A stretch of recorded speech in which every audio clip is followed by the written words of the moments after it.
Friends question number 1 है आपकी screen के सामने। आपको पता है फ्रेंड जो ईडी सेकंड है इलेक्ट्रिकल डिज़ाइन ड्राइंग एस्टिमेशन, उसका बहुत ज़्यादा कंट्रीब्यूशन है आपके जेई लेवल के एग्जाम में। अगर हम बात करें एसएससी जेई या आरआरबी जेई की बात करें या पीएसयू जेई की बात करें या स्टेट लेवल जेई की बात करें, तो फ्रेंड्स आपका यहाँ से भर भर कर क्वेश्चन पूछे जाते हैं। तो आप इसको बहुत अच्छे से इसको क्लियर करिएगा और साथ के साथ आपके जो जॉब है उसके पॉइंट ऑफ व्यू से बहुत ज़्यादा इंपॉर्टेंट है आपका ये सेशन।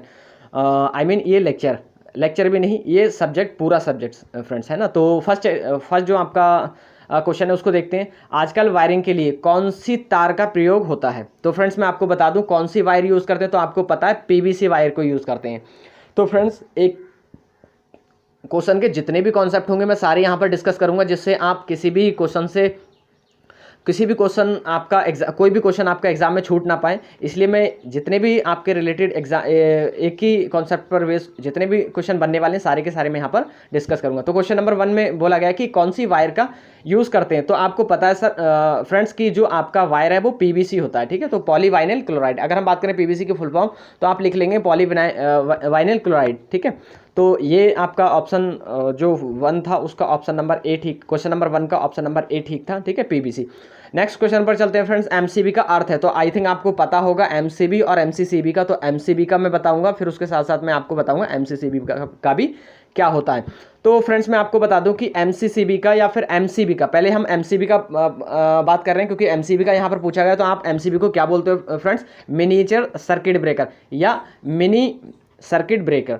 तो हमारा जो एमसीबी है उसको हम मिनिएचर सर्किट ब्रेकर या फिर मिनी सर्किट ब्रेकर बोलते हैं। अगर एमसीसी की बात करें तो एमसीसी की फुल फॉर्म होती है मोल्डेड केज सर्किट ब्रेकर। तो इसको भी नोट डाउन करते हुए चलिएगा फ्रेंड्स, क्योंकि ये जो एग्जाम है उसके पॉइंट ऑफ व्यू से मोस्ट इंपॉर्टेंट है। और एक और बच्चा आपका नेक्स्ट ये भी पूछ सकता है फ्रेंड्स, ELCB को क्या कहते हैं? तो फ्रेंड्स ये आपका एक सर्किट ब्रेकर है, इसको बोलते हैं अर्थ लीकेज सर्किट ब्रेकर। तो आप इसको भी नोट डाउन करते हुए चलिएगा। ELCB को भी पूछा जाता है और एमसीबी को भी पूछ लिया जाता है, MCCB को भी पूछ लिया जाता है। तो आई थिंक तीनों के आपको आंसर क्लियर हो गए होंगे। तो चलिए नेक्स्ट क्वेश्चन पर बढ़ते हैं, क्वेश्चन नंबर 3 पर। क्वेश्चन नंबर 3 में क्या कहा गया है फ्रेंड्स? तो इसका ऑप्शन जो आपका पहले वाले का था ये है, देख लीजिएगा, या मिनी होगा या मिनिएचर होगा, ठीक है फ्रेंड्स। तो मिनिएचर आपका गा वाला ऑप्शन, ठीक है। नेक्स्ट पर आ जाइए। नेक्स्ट में बोल रहा है छत में कंड्यूट। तो कंड्यूट बताना है कि छत में कंड्यूट कब डाला जाता है। इसका मतलब ये है फ्रेंड्स, आपको पता है जो वायरिंग होती है वो कंड्यूट वायरिंग ज़्यादा मोस्ट प्रेफरेंसिबल होती है, मोस्ट प्रेफरेबल होती है। सबसे ज़्यादा हम प्रेफरेंस कंड्यूट वायरिंग को ही देते हैं क्योंकि हमारी वो सेफ होती है। बहुत सारे फैक्टर हैं, उसको आगे हम डिस्कस करेंगे। अगर हम कंड्यूट वायरिंग को एक बार फिर डिटेल लेक्चर बनाएंगे तो उसमें हम आपको बताएंगे फ्रेंड्स। तो छत जो बोल रहा है कि क्वेश्चन नंबर 3 में कहा गया कि छत में कंड्यूट कब लगाई जाती है, ये इसका रीजन है पूरा, मतलब यहाँ पर है कब लगाई जाती है। तो ऑप्शन के थ्रू हम जाएंगे। ऑप्शन ए क्या बोल रहा है? ऑप्शन ए बोल रहा है प्लास्टर होने से पहले डालते हैं। तो प्लास्टर होने से पहले तो छत में नहीं डालते हैं फ्रेंड्स, क्योंकि आपको पता है छत में कब से प्लास्टर होता ही नहीं। केवल क्या होती है, कभी कभार तो ऐसा होता है कि पहली बात तो मैं आपको बता दूं कि जो प्लास्टर होता है प्लास्टर पर बाहर से होता है, या फिर उसके अगर हम बात करें अंदर से आप क्या करते हो, उस पर प्लास्टर करते हो। जबकि अगर हम वॉल्स की बात करें, दीवारों की बात करें, तो दीवारों को आप काट कर बाद में जो कंड्यूट वायरिंग है वो कर सकते हो, पर आप प्लास्टर जो आपका छत है उसको काट नहीं सकते। तो इसलिए आपकी जो ऑप्शन ए है वो तो गलत हो गया। तो फ्रेंड्स आप प्लास्टर होने से पहले तो नहीं कर सकते। दूसरा प्लास्टर होने के बाद, तो प्लास्टर होने के बाद तो बिल्कुल ही नहीं कर सकते, कोई पॉसिबिलिटी है ही नहीं। अगर हम बॉल की बात करें तो बॉल में भी आप कंड्यूट वायरिंग का नहीं कर सकते। जो पाइप वाली वायरिंग होती है फ्रेंड्स, जो पाइप वाली वायरिंग होती है उसकी बात कही गई है। पाइप के अंदर जो वायर डाले जाते हैं वो कंड्यूट वायरिंग होती है। नेक्स्ट बोला गया है लिंटर पड़ने से पहले, और बाद वाला बोल रहा है लिंटर डालने के बाद। तो लिंटर डालने के बाद तो बिल्कुल ही नहीं वायरिंग की जाती है, प्लास्टर होने से पहले भी नहीं की जाती है, प्लास्टर होने के बाद भी नहीं की जाती है। तो जो हमारी छत की वायरिंग है वो हमारी लिंटर डालने से पहले की जाती है। आपने देखा होगा जब हम किसी भी मकान का ढूला बनाते हैं, ढूला इसको लेमन लैंग्वेज में बोला जाता है, तो जब उसका आरसीसी का हम एक फ्रेम तैयार करते हैं, वहाँ पर रॉड्स वगैरह डाली जाती हैं, तो उसी से रॉड डालकर फिर वहाँ पर क्या करते हैं, वहाँ वायरिंग कर दी जाती है। अगर आपने देखा होगा तो आप इसको अच्छे से परिचित होंगे, और नहीं देखा है फ्रेंड्स तो जरूर देख लीजिएगा, क्योंकि आपको पता है आपके पास पड़ोस में बहुत ज़्यादा लोगों का कंस्ट्रक्शन चलता ही होगा, है ना। तो क्वेश्चन नंबर 4 पर आ जाइए। अर्थ वायर का रंग होता है। तो फ्रेंड्स अभी क्या पूछा आपसे? अभी पूछा कि अर्थ वायर को कैसे यूज़ करते हैं। तो पीवीसी का अर्थ वायर यूज़ किया जाता है, वाइनिल क्लोराइड का। अब पूछ रहा है कि उसका रंग कैसा होता है, कलर कैसा होता है। तो आपको पता है फ्रेंड्स कि ग्रीन कलर का हमारा अर्थ वायर होता है, ठीक है। तो ग्रीन का हो गया आपका अर्थ वायर, ठीक है। नेक्स्ट पर आ जाइए फ्रेंड्स।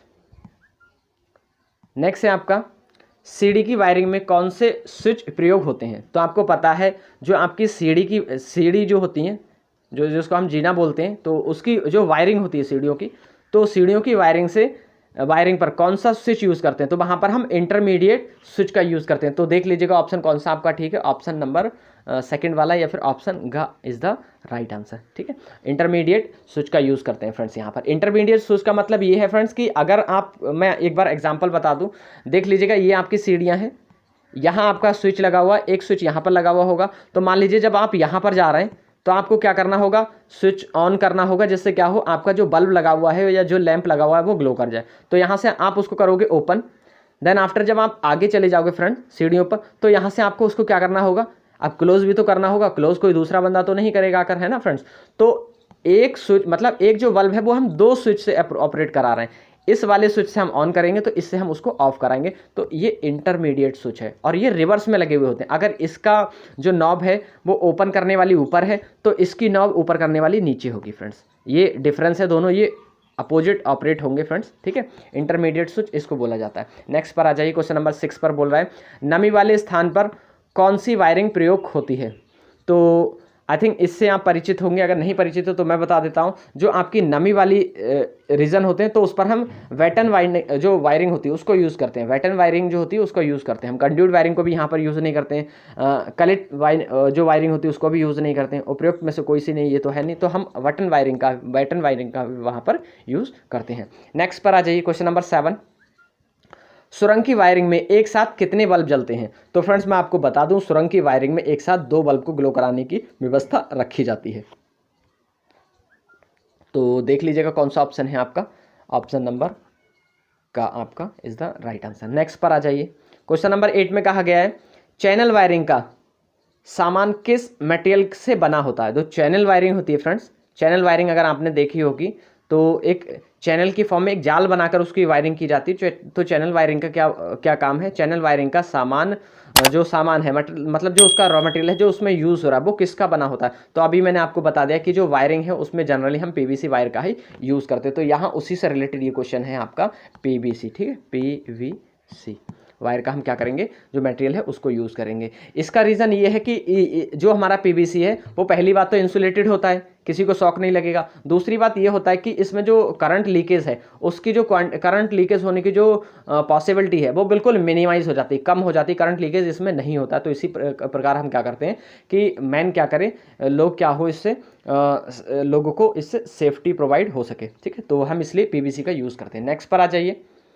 क्वेश्चन नंबर 9 में कहा गया फ्रेंड्स अर्थ इलेक्ट्रोड का रेजिस्टेंस कम करने के लिए अर्थ पिट में क्या डालना चाहिए। तो मैं आपको बता दूं फ्रेंड्स, अगर मैं आपको अर्थ जो रेजिस्टेंस है या फिर पहले अर्थिंग की बात करूं, तो अर्थिंग जब हम करते हैं तो आपने देखा होगा एक हम कीप बनाकर कुछ होल छोड़ देते हैं उसका, इस टाइप से। और यहाँ पर क्या होती है, यहाँ पर हम प्लेट वायरिंग या फिर हम जो भी हमारी हो, प्लेट वायरिंग हो या फिर पाइप वायरिंग हो, हम यहाँ पर प्लेट वायरिंग और पाइप वायरिंग कर देते हैं। और यहाँ से हम क्या करते हैं, अपनी वायरिंग जो अर्थिंग कर देते हैं, वायरिंग नहीं अर्थिंग कर देते हैं फ्रेंड्स। और उस अर्थिंग का वायर हम यहाँ से निकाल कर अपने सिस्टम में कनेक्ट कर देते हैं। ठीक है, और यहाँ पर अगर हमको आवश्यकता पड़ती है कि मान लीजिए समर सीज़न हो गया, जो हमारी सॉइल है वो ड्राई हो गई, बहुत ज़्यादा ड्राई हो गई, जब ड्राई हो जाएगी तो उसका जो रेजिस्टेंस है वो बहुत ज़्यादा बढ़ जाएगा। और ज़्यादा रेजिस्टेंस हमको करना नहीं है, हमको मिनिमाइज रेजिस्टेंस चाहिए। तो मिनिमाइज रेजिस्टेंस करने के लिए हमको यहाँ पर मॉइस्चर बढ़ाना होगा। तो मॉइस्चर बढ़ाने के लिए हम क्या करते हैं, इस कीप में से पानी को डाल देते हैं। कभी कभार हम सिंपल जो नॉर्मल पानी होता है उसको डाल देते हैं। कभी कभार हम क्या करते हैं, जो हमारा सॉल्ट वाटर होता है उसको हम यहाँ से डालते हैं। तो सॉल्ट वाटर जो हमारा सॉल्ट वाटर है उसको ज़्यादा हम प्रेफरेंस देते हैं as compare to normal water. ठीक है, तो आपका ऑप्शन नंबर ए वाला करेक्ट हो जाएगा, पानी डाला जाता है उसमें। ठीक है, नेक्स्ट पर आ जाइए, क्वेश्चन नंबर 10 पर बोला गया है मानव शरीर का गीली त्वचा सहित रेजिस्टेंस कितना होगा। तो मैं आपको बता दूं कि मानव शरीर का जो रेजिस्टेंस होता है वो सभी को पता होता है फ्रेंड्स, आप जानते होंगे उसके बारे में कि जो मानव शरीर का रेजिस्टेंस है वो है आपका 1 ओम। तो यहाँ पर देख लीजिएगा ऑप्शन कौन सा है आपका, 1 ओम है। ठीक है, गीले त्वचा सहित बोल रहे हैं, अगर ड्राई हो जाएगी त्वचा तो आई थिंक कुछ वेरिएशन आएगा। ठीक है, ज़्यादा वेरिएशन नहीं आएगा, कुछ वेरिएशन आ जाता है फ्रेंड्स। अगर हम बात करें गीली त्वचा सहित तो उसका 1 ओम होगा रेजिस्टेंस। ठीक है, नेक्स्ट पर आ जाइए,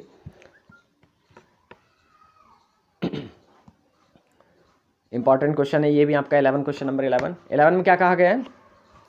11 में बोल रहा है बिजली की चोरी को रोकने के लिए कौन सा कदम उठाया जाता है। मतलब जो आपकी इलेक्ट्रिसिटी है, आपने देखा होगा कि जो विलेज एरियाज़ होते हैं, विलेज साइड होती है, गांव होते हैं, तो वहाँ पर लोग क्या करते हैं, लोग वहाँ पर कटिया बोलते हैं जिसको, वो डाल लेते हैं, मतलब कुंडी डाल लेते हैं चोरी से। क्या करते हैं, वो चोरी से अलग से जलाना शुरू कर देते हैं, जिससे क्या होता है कि उनका वो जो बिल है वो उनके मीटर में नहीं चढ़ता है। या फिर कभी कभार ऐसा भी होता है, लोग क्या करते हैं, मीटर को बाईपास कर देते हैं। मीन्स जो कुंडी है, कुंडी को बाहर से डाल दिया और क्या किया, जो मीटर का वायर है उसको ब्रेक कर दिया, काट लिया वहाँ से, और आपकी जो वायरिंग है उसको आपकी जो सप्लाई है उसको बाईपास कर दिया, मीटर को बाईपास कर दिया सप्लाई से। तो उस केसेस में क्या होता है, जो मीटर है, मीटर रेटिंग जो रीडिंग है उसको रीड कर ही नहीं पाता कि कितने वाट यहाँ पर या फिर कितने यूनिट यूज़ हो चुकी। तो उसको रोकने के लिए क्या किया जाता है, तो जो मीटर है, मीटर पर हम क्या करते हैं, मीटर पर सीलिंग कर दी जाती है, जिससे क्या हो कि अगर वायर कहीं से कटे या फटे या फिर मीटर से छेड़छाड़ हो तो पता लग जाए। तो यहाँ पर ऑप्शन आपका देख लीजिएगा कौन सा सही हो जाएगा।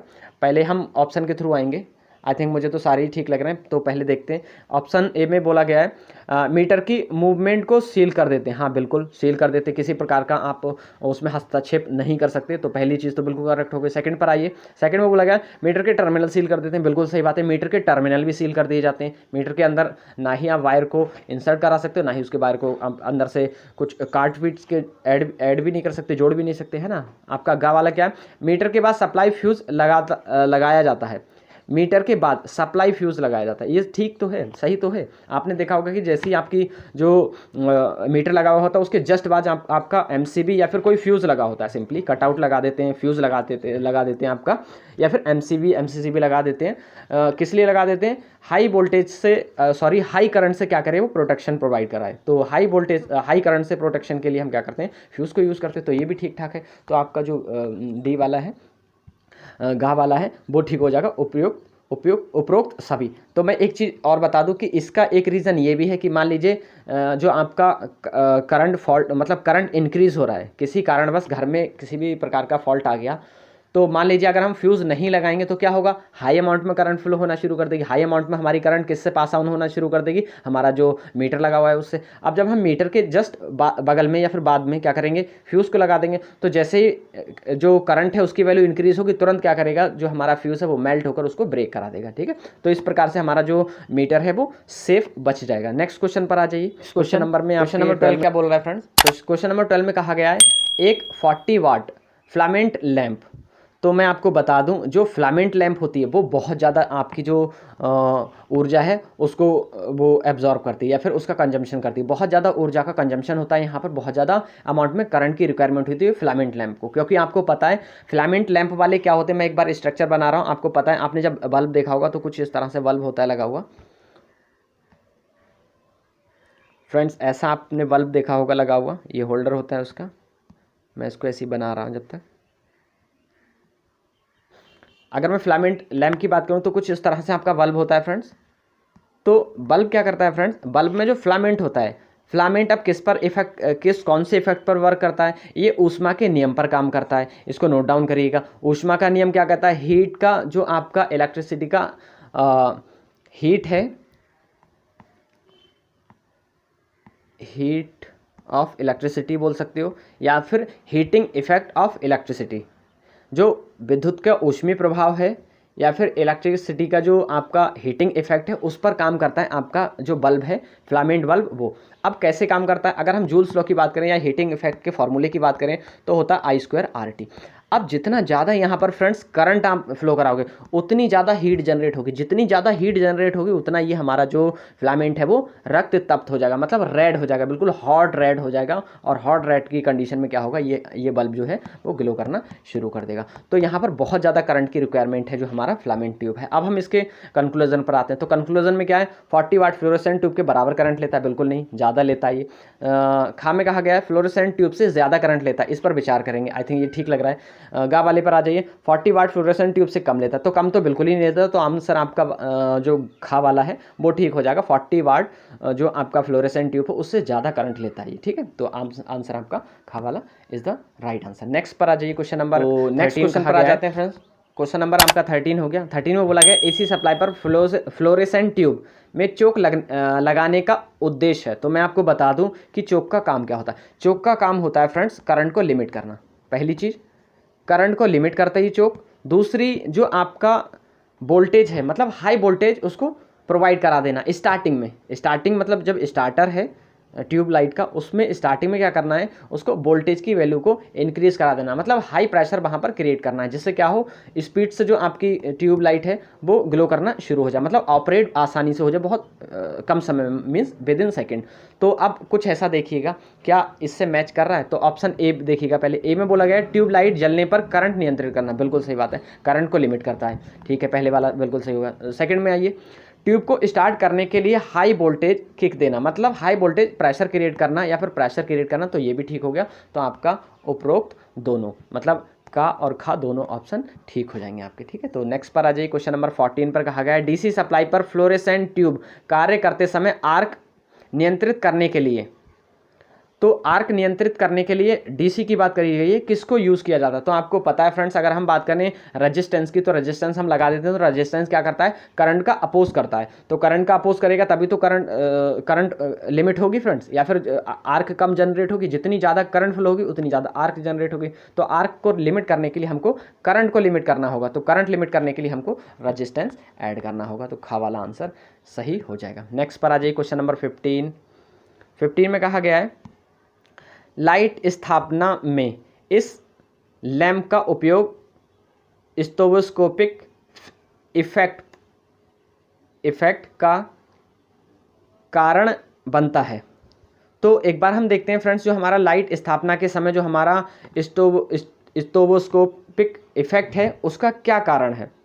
तो कारण क्या होगा, कारण अगर मैं आपको बता दूं, जो आपका डिस्चार्ज नियॉन लैंप है वो उसका मेन आपका जो कारण है वो बनता है आपका नियॉन डिस्चार्ज लैम्प या फिर डिस्चार्ज नियॉन लैम्प। तो आपका खा वाला ऑप्शन ठीक हो जाएगा, ठीक है। नेक्स्ट पर आ जाइए, क्वेश्चन नंबर 16 बोला गया है क्वेश्चन नंबर 16 तो है ही नहीं फ्रेंड्स, ठीक है। तो आई थिंक यहाँ कोई ऑप्शन नहीं है फ्रेंड्स, क्वेश्चन नहीं है इसका, तो इसको निगलेक्ट करिएगा फ्रेंड्स। क्वेश्चन नंबर 17 पर आ जाइए।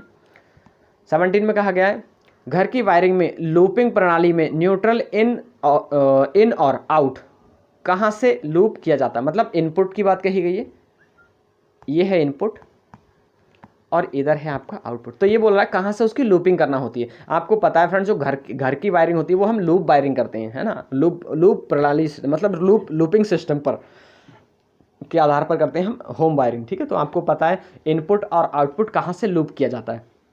तो मैं आपको बता दूं फ्रेंड्स कि जो आपका इनपुट और आउटपुट है लूपिंग वायरिंग घर की वायरिंग में, तो वो आप कहीं से भी दे सकते हो, चाहे वो आपका लैंप होल्डर हो, मतलब जो आपका बल्ब है वहाँ से भी आप इनपुट आउटपुट दे सकते हैं, आपका जो सॉकेट है वहाँ से भी आप इनपुट आउटपुट दे सकते हैं, आपका जो सीलिंग रोजर है उससे भी आप दे सकते हैं। तो आपका ऑप्शन ए भी करेक्ट हो जाएगा, होल्डर से भी दे सकते हैं आप, जो आपका सॉकेट है उससे भी दे सकते हैं, सीलिंग रोजर से भी दे सकते हैं, तो उपरोक्त सभी। तो आपका लास्ट वाला जो घा वाला ऑप्शन है वो करेक्ट हो जाएगा। नेक्स्ट क्वेश्चन पर आ जाइए, क्वेश्चन नंबर 18 क्या बोल रहा है। क्वेश्चन नंबर 18 में कहा गया घर की वायरिंग में फेज की तार कहाँ से लूप की जाती है।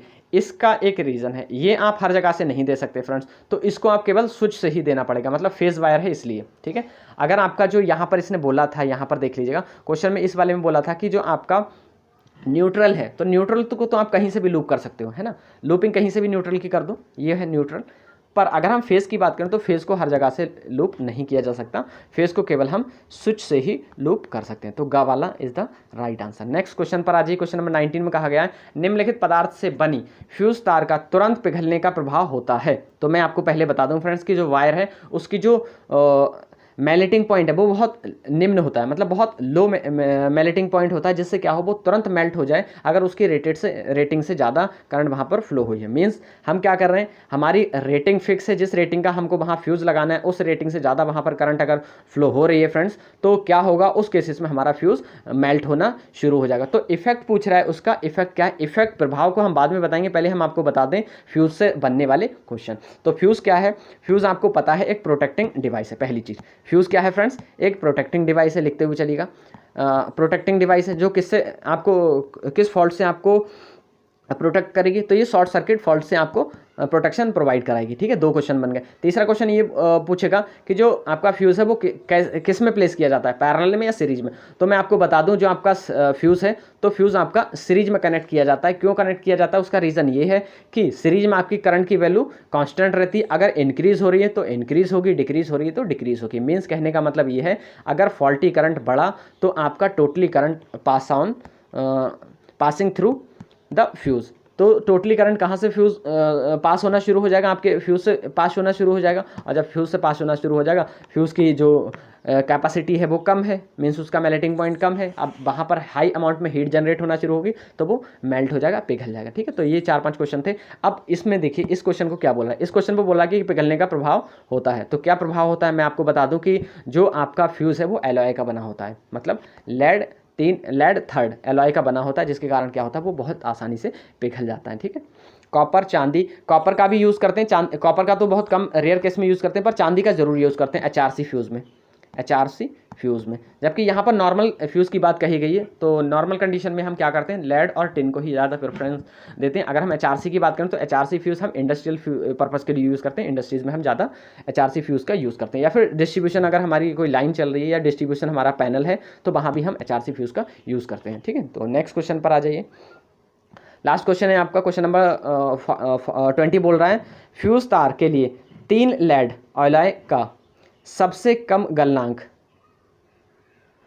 है, मीन्स डैश लगाकर बोला है कि सबसे निम्न गलनांक है। तो मैं आपको बता दूं कि सबसे निम्न गलनांक कौन से का है। हम ये भी एक प्रकार का आपका फ्यूज़ है, ये भी आपका कंपोजिशन है फ्यूज़ का, ये भी कंपोजिशन है। मींस लेड और टिन का कंपोजिशन है, टिन कितना होगा लेड कितना होगा उसका कॉम्बिनेशन है। तो ये बोलना चाह रहा है कि सबसे कम गलनांक पूछा गया है कौन सी एलॉय का, इसमें से कॉम्बिनेशन का। तो सबसे कम एलॉय जो आपका 60 टिन होगा, लेड होगा, और 37 टिन होगा। आपका जितना ज़्यादा लेड की मात्रा होगी उतना ज़्यादा आपका क्या होगा, मतलब जो ये वाला जो है वो आपका मोस्ट, ज़्यादा तो नहीं कह सकते फ्रेंड, लेकिन सुटेबल है ये। ठीक है, ये आपका सुटेबल है, तो ऑप्शन खा वाला इज़ द राइट आंसर। ठीक है, तो फ्रेंड्स ये रहे आपके आज के क्वेश्चन 20। कैसे लगे कमेंट बॉक्स में ज़रूर बताइएगा।